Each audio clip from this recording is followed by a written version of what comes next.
Welcome back to In the Paint. The annual Banks of the Wabash tournament tipped off tonight. No surprise, Rockville is the favorite to win this. The Rocks have won this tourney 4 of the last 5 years. The Banks taking place at Riverton Park. The Rocks had game 1 versus Turkey Run. Third quarter, Brock Mitchell steps behind the three-point line and buries it for Turkey Run. Mitchell would keep this game tight for 3 quarters. Love this great defense. He gets the steal, converts the tough hoop. He finished with a game-high 22 points. Rockville has a good-looking freshman in Landon Newman. He drives, stops, and pops the mid-range jumper. He had 15. The Rocks led by 5 going to the 4th. Lance Hopkins with an incredible individual effort off his own miss. Look at him, grab the rebound with one hand, go back up for 2. Rockville pulls away late to win 53-43.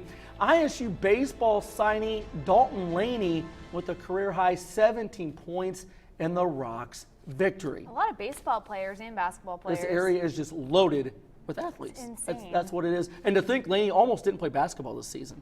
It'd be a shame. He's too good of an athlete not to do that. Yeah. Good to see you out there playing, Dalton. So next up for Rockville was the winner of Game 2 between the host Panthers and North Vermilion. RP's Caleb Dickey was filling it from the start. He scored the Panthers' first 8 points. He scored 22 in the game. North Vermilion has a point guard I like, and Will Martin. He does everything for the Falcons. Look at him get the missed shot, put it in. Just a pass. That's just a pass. That would be an assist for you. Yes. RP starting several freshmen. Here's a young and talented one I like, Jonathan Roscoe. Nice take, Jonathan. He comes from a great family. Cody Wright, a great quarterback for North Vermilion, even better at hoops in my opinion. This young man can hoop it up, splashes home 3 of his 26. North Vermilion wins their season opener 67-50. The Falcons get Rockville tomorrow in what should be a well of a Banks of the Wabash championship game. Sports 10 will be at that ball game tomorrow night. Megan, your turn.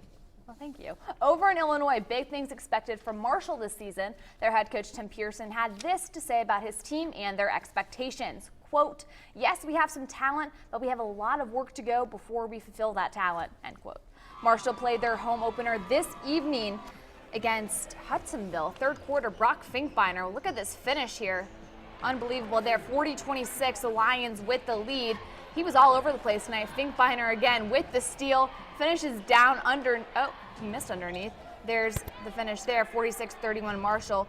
Watch here, Finkbeiner to Spencer Schaffner, and 1. God, I love the and 1s. Marshall wins this one pretty easily, 61-37. KZ Westfield played their home opener this evening against Edwards County. We'll pick it up here in the first quarter. Corey Carver, well, he missed it there, but that's what teammates are for. Joe Adams with the tip-in.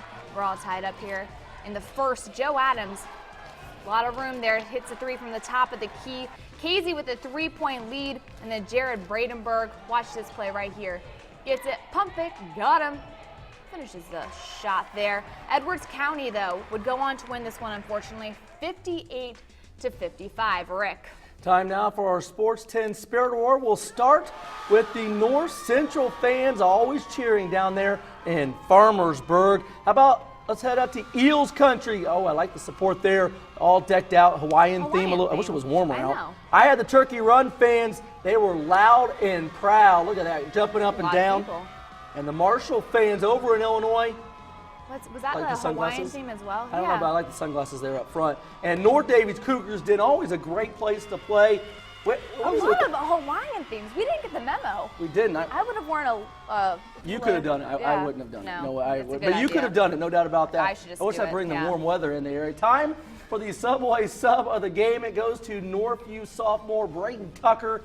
He had 18 points. He also hit our first game-winning shot this season on the hardwood with a 3 at the buzzer. Nothing better than a buzzer beater. There's not. And you know, I was watching something interesting on SportsCenter earlier today. They were talking about how all these crazy games that come down to the end in football, and they have the new Surrender Cobra, that move they do, and it's kind of probably what the fans were doing.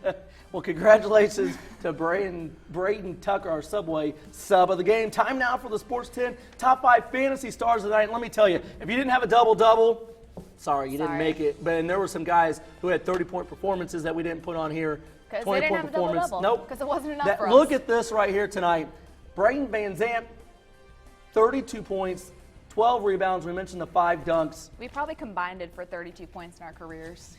potentially. I think we might have a little bit. We didn't have 5 more. dunks, so No, we didn't have that 5 was dunks. impressive. Marshall's Reed Brown, 16 points, 15 rebounds.